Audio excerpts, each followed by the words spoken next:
நேத்தி கடல் மாநாடு அவசியமா அப்படிங்கிற மாதிரி ஒரு காணொளி நம்ம வந்து பேசியிருந்தோம்.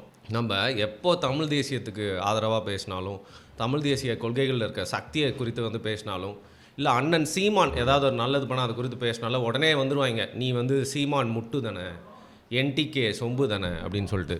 அது இந்த காணொலிங்களுக்கு மட்டும் இல்லாமல் பார்த்தீங்கன்னா, எதை பற்றி பேசினாலும் வந்து இவங்களே நினச்சிக்கிறது. திமுகவுக்கு முட்டுன்னு சொல்லிட்டு நான் வெளில வேலை செய்கிறேன், ஆங்கர்லாம் பண்ணுறேன். அந்த சேனலில் வந்து பார்த்திங்கன்னா ஒரு திமுக ப்ராப்பர் திமுக முட்டுமாங்க. சரி, ஓகே, செம்மையாக நம்ம வந்து பெர்ஃபார்ம் பண்ணியிருக்கோம் போல் அப்படின்னு இருக்கும். அதே மாதிரி விஜய் குறித்து வந்து பார்த்திங்கன்னா திட்டாமல் பேசிட்டோம் அப்படின்னா விஜய் கட்சியில் சேர்ந்துட்டான் அப்படின்றாங்க. ஏதோ சிலுவையை தொங்க விட்டுட்டேனா, நானே ஸ்டைலுக்காக போட்டிருக்கேன்டா அதை, இவன் வந்து கிறிஸ்டியன் விஜய் கட்சியில் வந்து சேரப்போகிறான் அப்படின்னு இருக்காங்க. ஸோ இது மாதிரி வந்து பல தியரிஸ் வந்து ஒவ்வொரு வீடியோஸ்க்கும் நம்ம மேலே வந்து பெயிண்ட் பண்ணப்பட்டுகிட்டே இருக்கும். அதுக்காக வந்து நம்ம வந்து யாரோ சொல்கிறாங்கன்றதுக்காக நம்ம பேச வந்து மாற்றிலாம் பேச போகிறதில்ல. நம்மளுக்கு என்ன பிடிக்குதோ, நம்ம என்ன நம்புகிறோமோ அதை வந்து பேச போகிறோம். அதே மாதிரி என்டிகே சம்மந்தப்பட்டும் சரி, தமிழ் தேசியம் சம்மந்தப்பட்டும் சரி, எனக்கு தோன்றது நல்லது கெட்டது அப்படிங்கிறத ஒரு கமெண்ட்டாக நான் வந்து சொல்லாமல் இருக்க முடியாது. அந்த வகையில் நேத்தி கடல்களின் மாநாடு, சீமானை எல்லாருமே கேலி செய்கிறாங்களே அப்படின்னு அதில் இருக்கிற அவசியம், மாநாடு நடத்த வேண்டிய அவசியத்தை பற்றி நம்ம வந்து பேசியிருந்தோம். இன்றைக்கி ஆனால் இட்லி கடை அப்படிங்கிற ஒரு படத்தை வந்து பார்த்திங்கன்னா அண்ணன் சீமான் அவர்கள் போயிட்டு பார்த்துருக்காரு. பார்த்துட்டு அதுக்கப்புறம் வந்து ரிவ்யூவும் சொல்லியிருக்காரு. அதாவது அந்த படத்தை பற்றி அவருடைய கமெண்ட்டை வந்து சொல்லியிருக்காரு.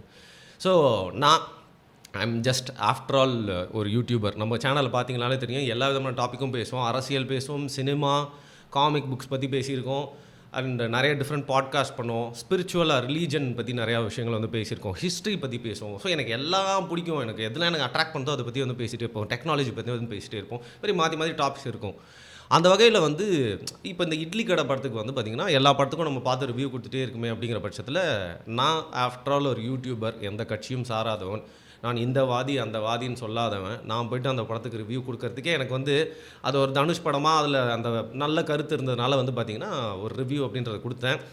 குறிப்பாக அந்த ரிவ்யூ கொடுக்குறப்போ வந்து அந்த பட தயாரிப்பு நிறுவனம் பேர் தப்பி தவறி கூட வாயில் வந்துடக்கூடாது அப்படின்னு ரொம்ப பார்த்து வந்து கொடுத்துருந்தேன். அந்த படத்தை ஆக்சுவலாக வந்து கொஞ்சம் எதாவது தப்பாக இருந்தால் நல்லா கலாய்ச்சி விட்டுருப்பேன். ஆனால் அந்த படம் ஒரு டீசெண்டான ஒரு படம், நிறைய நல்ல விஷயங்களை சொல்ல படம், ஆபாசம் இல்லாத ஒரு படம் அப்படிங்கிறதுனால அந்த படம் ஒரு ஃபீல் குட் படம் அப்படின்ற ரிவ்யூ கொடுத்துருக்கேன். நான் வந்து எந்த படம் வேணால் பார்க்கலாம், அனிமே படத்தை கூட பார்த்து வந்து ரிவ்யூ கொடுத்துருப்போம். ஆனால் அண்ணன் சீமான் அவர்கள், அவரை குறித்து வந்து பார்த்திங்கன்னா சமீப காலகட்டங்களில் நிறைய அவதூறுகள், அவங்க கூட டீலிங்கை போட்டார், இவங்க கூட அண்டர்ஸ்டாண்டிங்கில் இருக்கார். விஜய் வந்தோன்னு பார்த்திங்கன்னா வந்து வேறு அரசியலே பேசாமல் விஜய்னு விஜயில் பேசிகிட்டே இருக்கார், அனில் குஞ்சுன்னு பேசுகிறாரு அப்படிங்கிற மாதிரி வந்து பல விமர்சனங்கள். எனக்கு நினைவு தெரிஞ்சு என்னோட அரசியல் புரிதலில் சீமான் அவர்கள் வந்து பார்த்திங்கன்னா அவருக்கு இந்த மாதிரி பிடிக்கல ஒரு விஷயம் வந்து கோவமாக இருக்கார் அப்படின்னா அப்படியே மனசார வந்து திட்டிடுவார். ஓப்பனாக வந்து இயல்பான லாங்குவேஜில் பேசுகிற மாதிரி வந்து பேசிடுவார். ஆனால் அவர் யாருக்கு எதிராக பேசினாரோ அவங்களுக்கு ஏதாவது ஒரு பிரச்சனை நடக்குது அப்படின்னாலே வந்து பார்த்திங்கன்னா அவங்க வந்து இவருக்கு சப்போர்ட்டாக பேசலனாலும், இவரை வந்து துன்புறுத்தி இருந்தாலும், நிறைய வாட்டி வந்து பார்த்திங்கன்னா வந்து கஷ்டப்படுத்துகிற மாதிரி பேசியிருந்தாலும், நடவடிக்கைகள் பல அந்த மாதிரி பண்ணியிருந்தாலும் வந்து பார்த்திங்கன்னா அவங்களுக்கு எதிராக ஒரு அநியாயம் நடக்குதுன்னா அதற்காக குரல் கொடுக்காமல் இருந்ததில்லை. உதாரணத்துக்கு பொலிட்டிக்கல் அனலிஸ்ட் இல்லை பொலிட்டிக்கல் கமெண்டேட்டர் அப்படி சொல்லாமா, சவுக்கு சங்கர் அவர்கள் வந்து ஜெயிலேருந்து வந்ததுக்கப்புறமா அவரை கூப்பிட்டு வீட்டில் உட்கார வச்சு, ஒரு வேளை என் தம்பி நின்னானா என் தம்பிக்கு வந்து நானே வந்து சேப்பாக்கம் தொகுதியில் வந்து ஒரு சீட்டை கொடுத்து நிற்க வைப்பேன் அப்படின்ற மாதிரி வந்து சொல்லியிருப்பார். ஆனால் அதற்கப்புறம் சவுக்கு சங்கர் அவர்கள் இன்றைக்கி வரைக்கும் சீமான் அவர்களை என்னென்னலாம் வந்து தொடர்ந்து பேசிகிட்டு இருக்காரு, பேசுகிறது விமர்சனத்தையும் தாண்டி எள்ளி நகையாடுறாரு அப்படிங்கிறத நீங்களாம் வந்து பார்த்துருப்பீங்க. ஸோ திருப்பியும் நாளைக்கு அடுத்த வாட்டி அவங்க வீட்டில் வந்து பார்த்திங்கன்னா வந்து மலத்தை கொண்டு எரிஞ்சப்பவும் வந்து குரல் கொடுத்துருந்தார், தவறு அப்படின்னு சொல்லியிருந்தார். அதே போல் தான் எல்லாருக்குமே யாரெல்லாம் ஒரு ஸ்டிங் ஆப்ரேஷன் ஒன்று நடந்துச்சு, அதுலேயும் பார்த்திங்கன்னா சீமானவர்களை யாரெல்லாம் வந்து கொச்சைப்படுத்தியிருந்தாங்களோ அவங்களுக்கும் வந்து குரல் வந்து கொடுத்துருந்தாரு. அதே மாதிரி யார் பிரச்சனை மாட்டினாலும் இந்த கரூர் சம்பவமே இருக்கட்டுமே, அன்றைக்கி முதல் நாளாக வந்து பார்த்திங்கன்னா கேட்டப்போ வந்து அவரே மனவேதையில் இருப்பார், இது வந்து நடந்த ஒரு விபத்து அப்படின்னு சொல்லிட்டு அந்த நேரத்தில் ஒரு மனிதனாக வந்து நல்லா பேசிட்டு போயிருப்பார். இந்த மாதிரி வந்து அவர்கிட்ட ஒரு மனிதத்தன்மை இருக்கும் அப்படிங்கிறனால அதை எப்போவுமே நான் ரசிச்சிருக்கேன். ஆனால் அவர் வந்து சினிமா பின்புலம் கொண்டவர், டைரக்டராக இருந்து வந்தவர் அப்படிங்கிறனாலே வந்து இன்றைக்கும் அவருக்கு சினிமா மேலே ஒரு பாசம், அவரே பல பேட்டிகளில் சொல்லியிருக்காரு, ஆசை தான், ஆனால் இதுக்கு வந்துட்டோம், அதை போய் பண்ணிகிட்டு இருக்க முடியாது கூடாது அப்படின்னு சொல்லிட்டு. அதனால் அதை பயன்படுத்திக்கிட்டு என்ன பண்ணுறாங்க நிறைய பேர்னா வந்து அவர் வந்து சினிமாவை பார்த்துட்டு எதாவது சொன்னால் கண்டிப்பாக வந்து படம் வந்து ஓடும். இதை வந்து முதல்வரை வச்சும் நிறைய பேர் வந்து பயன்படுத்துவாங்க. சில நேரத்தில் ரஜினிகாந்தை வச்சு பயன்படுத்துவாங்க. ஆனால் நிறைய வாட்டி வந்து பார்த்திங்கன்னா சீமான் அவர்களை வந்து இது மாதிரி வந்து பயன்படுத்துறதை நம்ம வந்து பார்க்குறோம். அவரே பிடிச்சி போய் அந்த படம் பார்க்குறாரு அப்படிங்கிறதையும் தாண்டி யாராவது வந்து அவர்கிட்ட ரிக்வெஸ்ட் பண்ணாங்க அப்படின்னா அந்த படத்தை போயிட்டு வந்து பார்த்து அவருக்கு தோன்றதை வந்து சொல்லிட்டு வர்றாரு. ப்ரெஸ் மீட்டுக்கு போவார், ஆடியோ லான்ச்சுக்கு போவார். அதெல்லாம் தொடர்ந்து பார்த்துருக்கோம். என் கேபிஒய் பாலா கூட வந்து பார்த்திங்கன்னா ஒரு ஸ்டேஜில் போயிட்டு வந்து அந்த பையன் வந்து ரொம்ப நல்லது பண்ணுறான், நான் பண்ண வேண்டியதெல்லாம் அவன் பண்ணிக்கிட்டு இருக்கான் அப்படிங்கிற மாதிரி வந்து அந்த பையனுக்காக வந்து புகழ்ந்து பேசுனது மட்டும் இல்லாமல் அதற்கப்புறம் வந்து கேபிஒய் பாலாவை நிறைய விமர்சனம், ஏன் நான் கூட வந்து விமர்சனம் பண்ணேன். ஆனால் அந்த நேரத்தில் வந்து பார்த்திங்கன்னா கேபிஒய் பாலாக்காக வந்து 3 பக்கங்கள் வந்து அறிக்கையெல்லாம் வந்து போட்டிருந்தார் ட்விட்டரில். சரி, எதுக்கு சுற்றி வளைச்சிக்கிட்டு இப்போ இந்த இட்லி கடை அப்படிங்கிற படத்துக்கு வந்து அவர் போய் குடும்பமாக பார்த்து உட்காந்து அதற்கப்புறம் வந்து ஒரு கண்ணுக்குட்டியை வச்சு ரொம்ப அழகாக நிறைய விஷயங்கள் காட்டியிருக்காங்க. இந்த படத்தை வந்து எல்லாருமே போய் பார்க்கணும் அப்படின்னு சொல்லிட்டு ஒரு ரிவ்யூ வந்து கொடுத்துருந்தார். அவருக்கு எதிராக செயல்பட்ட அமீருக்கும் ஏதாவது ஒரு ஃபங்க்ஷன்னாலும் சரி, ஏதாவது பிரச்சனைனா அமீர் இப்படி பண்ணியிருக்க மாட்டான், கடவுள் நம்பிக்கை உள்ளவன் அப்படின்னு பேசக்கூடிய ஒரு நபர் தான். ஸோ இவ்வளோ எக்ஸாம்பிள் ஏன் சொல்கிறேன்னா, எதிரிகள் அழைச்சாலும் போயிட்டு உட்கார்ந்து பேசக்கூடியவர், அவங்களுக்காக ஏதாவது அநீதினா குரல் கொடுக்கக்கூடியவர் அப்படிங்கிற பேர். இவர் வந்து பார்த்திங்கன்னா வந்து முதல்வர் ஸ்டாலின் அவர்களுடைய அண்ணன் முத்து இறந்தப்போ வந்து சிஎம் வீட்டுக்கே சந்தித்து போயிட்டு வந்து ஆறுதல் சொல்கிறாரு. அதற்கப்புறம் தொடர்ந்து விஜய் குறித்து வந்து நிறைய விமர்சனங்கள் ரொம்ப அதிகமாயிட்டதுனால அவர் மட்டும் இல்லாமல் அவர் கட்சியை சேர்ந்து 2ஆம் கட்ட தலைவர்கள், பேச்சாளர்கள், பொறுப்பாளர்கள் எல்லாருமே தொடர்ந்து விஜய் விமர்சிக்கிறதுனால அவர் டிஎம்கே கூட வந்து ஒரு அண்டர்ஸ்டாண்டிங் போட்டார். அப்படிங்கிற மாதிரி அரசியல் வட்டாரங்களில் காணொலிகளே நிறைய பேர் வந்து பதிஞ்சிட்டு இருக்காங்க. என் ட்விட்டர் தளத்துலையும் நிறைய பேர் வந்து இது மாதிரி வந்து போட்டுகிட்டே இருக்காங்க. அதோட உண்மைத்தன்மை தெரியாததுனால நம்ம அதை பற்றி வந்து ஆமாம் இல்லைன்னு பேச தேவையில்லை. ஆனால் பர்டிகுலராக இந்த இட்லி கடை அப்படிங்கிற படத்தை வந்து போய் அவர் பார்த்து விமர்சனம் பண்ணது அப்படிங்கிறது வந்து நிஜமாகவே ஒரு மாதிரி ஒரு சங்கடமான ஒரு ஃபீலிங் தான் வந்து கொடுத்துச்சு. இன்ஃபேக்ட் இவர் மேலே அவதூறு வச்சுட்ருக்கவங்க எல்லாருக்குமே வந்து பார்த்திங்கன்னா அவங்க கையில் கொண்டு போய் ஈஸியாக ஒரு பாயிண்ட்டை கொடுத்தா மாதிரி வந்து பார்த்திங்கன்னா அவங்க பார்த்தீங்களா திமுக கூட டீலில் இருக்கிறாங்க, இட்லி கடை படம் பார்த்துட்டு வந்திருக்காங்க அப்படின்னு சொல்கிறாங்க. சரிப்பா, இட்லி கடையே ஒரு படம் தானே, அது தனுஷ் படமாக நீ ஏன் பார்க்க மாட்டேற அப்படின்னு நீங்கள் கேட்டாலும் சமீபத்தில் வந்து பார்த்திங்கன்னா அமரன் படம்னு நினைக்கிறேன். அமரன் படம் மட்டும் இல்லாமல் அமரன் படத்தையும் தாண்டி அதுக்கப்புறம் இன்னொரு படமும் போய் பார்க்குறாரு சீமான் அவர்கள். அந்த படத்தை பற்றி மற்றவங்களாம் போய் பார்க்குறப்போ அந்த ஃபுல் ஃபிலிம் க்ரூ வந்து அவங்க பக்கத்தில் போய் நிற்கிறாங்க. யாரெல்லாம் செலிபிரிட்டிஸ் வந்து பார்க்குறாங்களோ. ஆனால் சீமான் அவர்கள் ஒரு படத்தை போய் பார்த்தாரு. இதற்கு முன்னாடி சொல்கிறேன் நான், ஒரு படத்தை போய் பார்க்குறாரு. அந்த ஃபிலிம் க்ரூவில் வந்து யாருமே வரல. ஏன்னா இவர் பக்கத்தில் வந்து என்னென்னா தமிழ் தேசிய சாயல் அவங்களுக்கு ஒட்டிக்கும், அவங்க ஒதுக்கப்படுவார்கள், இவங்கெல்லாம் வந்து என்டிக்கு ஆதரவாளன்னு நினச்சிருவாங்க, ஆளுங்கட்சியோட பகையை நம்ம சம்பாதிச்சக்கூடாதுன்னு அவங்கெல்லாம் சீமான் வர்றப்போ வந்து அவர் அவமரியாதை செஞ்சு அவர் கூட வந்து பார்க்குறப்போ அந்த படத்தையே பார்க்க வரமாட்டாங்க. அதே மாதிரி ஒரு சூழ்நிலையில் வந்து பார்த்திங்கன்னா இந்த இட்லி கடை படத்துக்கும் போகிறப்போ அந்த படத்துடைய நாயகனாக இருக்கட்டும், இல்லை டைரெக்டாக அந்த படத்தை யார் வந்து டிஸ்ட்ரிபியூட் பண்ணாங்களோ அவங்களாக இருக்கட்டும், இந்த மாதிரி எந்த காஸ்ட் அண்ட் க்ரூவில் வந்து யாருமே வந்து வரவே இல்லை. அவர் குடும்பத்தோடு போய் பார்த்துட்டு அதுக்கப்புறம் அவர் பிடிச்ச விமர்சனம் சொல்கிறாரு. இங்கே தான் வந்து முக்கியமான ஒரு விஷயம். ரெட் ஜெயண்ட் மூவிஸ் டிஸ்ட்ரிபியூட் பண்ணுற படம், டான் பிக்சர்ஸ் தயாரிச்சிருக்கு இந்த படம். அந்த படத்துக்கு போயிட்டு சீமான் அவர்கள் ரிவ்யூ கொடுக்கணுமா, அதை தவிர்த்துருக்கலாமே அப்படிங்கிற மாதிரி தான் வந்து பார்த்திங்கன்னா ஒரு பொதுமக்களாக ஒரு பொதுவான பார்வையில் பார்க்குற நிறைய பேருக்கு வந்து தோணுச்சு அப்படின்னு நான் நினைக்கிறேன். ஏன்னா நிறைய பேர் இன்னும் சீமானை ஆதரிக்கிறவங்க, இன்னும் தமிழ் தேசியத்தில் சீமான் தான் வந்து எங்களோட வழிகாட்டின்னு நினைக்கிறவங்க, அண்ணன் நினைக்கிறவங்க, அவங்கள தலைவராக வந்து பார்க்குறவங்க, உணர்றவங்கன்னு நிறைய பேர் வந்து அண்ணன் ஏன் போயிட்டு அந்த படத்தை போய் பார்க்குறாரு, அவங்க படத்தெல்லாம் ஏன் போய் பார்க்கணும் அப்படிங்கிற மாதிரி கேள்வி எழுப்புறாங்க. அவர் போய் பாருன்னு பார்க்கக்கூடாதுன்னு சொல்கிறதுக்கு நமக்கு உரிமை இல்லை. இருந்தாலும் இதனால் இதை வைத்தே இதை பயன்படுத்தியே சீமானவர்கள் மேலே வந்து விமர்சனங்கள் பல விழுது. அவர் வந்து இதெல்லாம் வந்து நிறையா பார்த்துருப்பாருப்பா, இதெல்லாம் வந்து எதிர்கொள்வார், ஃபேஸ் பண்ணிப்பார், அவருக்கு இதெல்லாம் வந்து பழகி போச்சு, இதெல்லாம் வந்து தடையை வந்து உடைக்கிறதுக்காக தான் என்னோடய அரசியல் பாதையாக இருக்கும், அது முள் பாதை கரடு மட்டும் தான் இருக்குன்னு சொல்லிட்டு அவர் போயிடுவார். ஆனால் அண்ணனை நிறையா பேர் இப்படி சொல்கிறாங்களே அப்படிங்கிற ஒரு வழி நம்மளுக்கு வந்து சேர்ந்துருதுல்ல.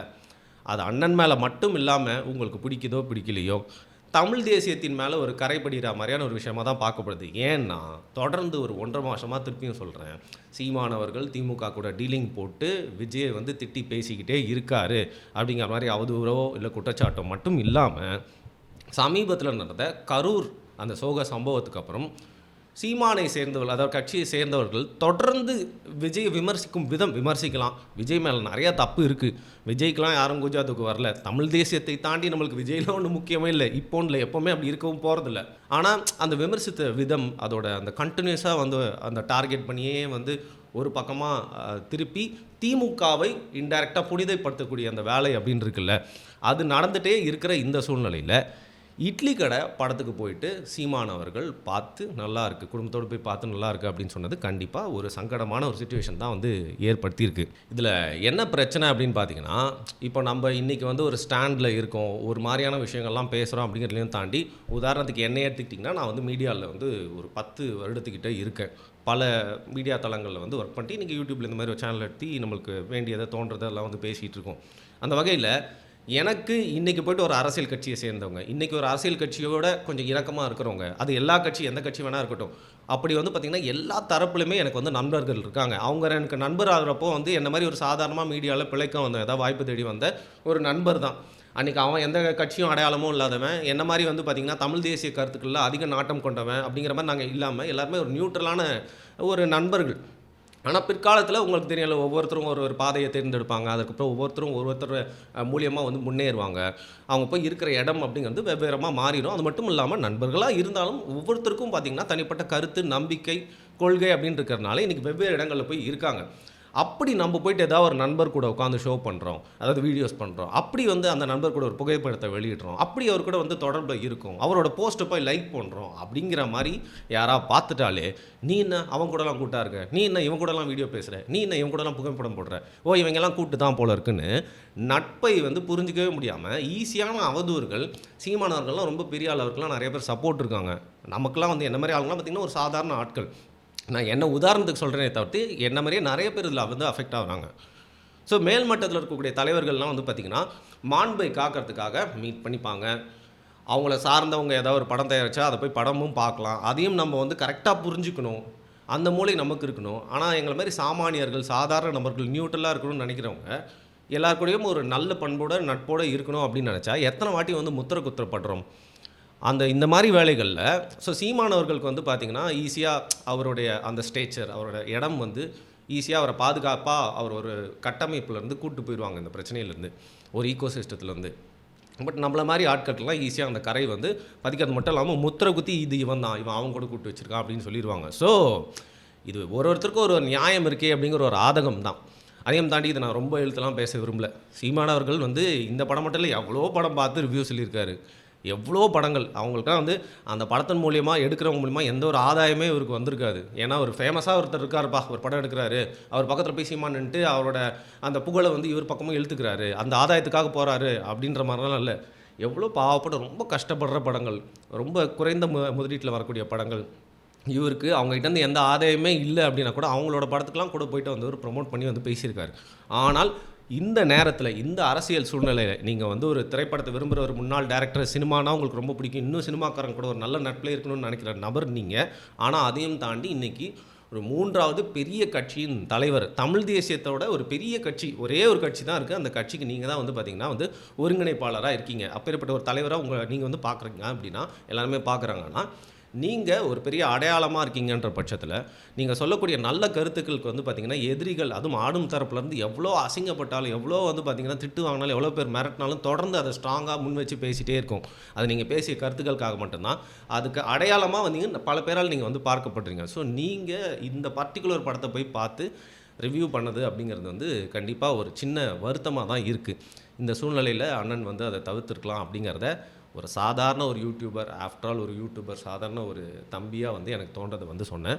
அதை தாண்டி வந்து இதன் மூலயமா பெருசாக எதாவது நரேட்டிவ்லாம் செட் பண்ணணும், இல்லை யாருக்கோ சாதகமாக அப்படிலாம் இல்லை. இன்றைக்கி வரைக்கும் நம்ம யாருக்கு பிடிக்குதோ பிடிக்கலையோ நமக்கு மனசுக்கு தோன்றதை வீடியோ பதிவாக போட்டே தான் இருக்கும். யாரும் நம்மளை வந்து பயமுறுத்த முடியாது, கண்ட்ரோல் பண்ண முடியாது. அது நம்மளுக்கு பிடிச்ச சித்தாந்தம் தத்துவத்தில் இருக்கிறவங்களே வந்து பார்த்திங்கன்னா நீங்கள் ஏன் இப்படி பேசுகிறீங்க, இப்படி பேசுங்கலாம் நம்மளை யாரும் எதுவும் சொல்ல முடியாது. எவ்வளோ பெரிய ஆட்களாக இருந்தாலும் அவங்க பண்ண தப்பு இல்லை, அவங்க பண்ணது நம்மளுக்கு பிடிக்கல, இல்லைங்க இதுக்கு எனக்கு வந்து பார்த்திங்கன்னா மனசு ஒத்து போகலங்க அப்படிங்கிறத இப்போன்னு இல்லைங்க, தொடர்ந்து பேசிகிட்டே இருப்போம். இன்ஃபேக்ட் நான் தொடர்ந்து வந்து அமர்ந்து காணொலி அதிகமாக பண்ணுறதுன்னு வந்து பார்த்திங்கன்னா வந்து பாரிசாலன் அவர்கள் கூட பண்ணுவேன். பாரிசாலனுக்கே தெரியும் அவர் நம்பக்கூடிய எல்லா விஷயங்களும் 100% நான் நம்ப மாட்டேன், அதில் எனக்கு மாற்று கருத்து இருக்குது அப்படின்னு சொல்லிட்டு. ஆனால் அவங்க சேனலில் நம்ம வந்து மாடரேட் பண்ண போகிறோம் அப்படிங்கிற பட்சத்தில் ஒரு மாதிரி அது வந்து டிபேட் இல்லை, ஒரு ஷோ. நானும் நிறைய ஒற்றை கருத்துக்கள் இருக்குன்னா அதில் இன்னும் இன்வால்வ்டாக இறங்கி என்னோடய கருத்துக்களும் வந்து சொல்லுவேன். அப்படி இருக்கிறப்போ வந்து அவர் கூடயே வந்து முற்றிலுமாக நான் வந்து எல்லா கருத்துலையும் உடன்பட்டு போக மாட்டேன். எனக்குன்னு தனிப்பட்ட கருத்து இருக்கும், அதெல்லாம் பேசுறது தான் என் சேனல் வச்சுருக்கேன். இங்கே வந்து இதை பேசு அதை பேசுன்னு யாருமே இது வரைக்கும் என்னை கட்டுப்படுத்தவும் முடியாது. அது வந்து காசு கொடுத்தாலும் சரி, இல்லை மிரட்டியோ சரி, இல்லை நட்பின் வகையில் தோளில் கை போட்டும் நம்மளை மேனிப்புலேட் பண்ணி யாருமே எதுவும் பேச வைக்க முடியாது. இது முற்றிலுமா வந்து பார்த்திங்கன்னா என்னுடைய மனசில் இருந்து வந்த கருத்து. ஒரு நாள் முழுக்க வந்து ட்விட்டர் தளத்தில் வந்து இதை குறித்து நிறைய பேர் பேசிகிட்டு இருக்கிறத பார்த்தோன்னே இதை பற்றி பேசாமல் கடந்து போக முடியல. ஏன்னா நல்லதும் சொல்கிறோம் அப்படின்னா வந்து இல்லை இது சரியில்லை தப்பு அப்படின்னு தோணுனா அதையும் சொல்லணும் தானே. அப்போ தான் நம்ம மனசாட்சிக்கு மேலே நம்மளுக்கு ஒரு மரியாதை இருக்கும். மற்றபடி வந்து நான் எதாவது தப்பாக பேசியிருந்தேன்னா என்ன தப்பாக பேசியிருக்கேன் அப்படிங்கிறது வந்து கீழே கமெண்ட் பண்ணுங்கள். மற்றபடி கடிச்சு வைக்கணும் அப்படின்னு நினச்சிங்கன்னா என்னால் எதுவும் பண்ண முடியாது. தொடர்ந்து வந்து இதே மாதிரி ஒரு பணியை தான் நம்ம வந்து செய்ய போகிறோம். நன்றி.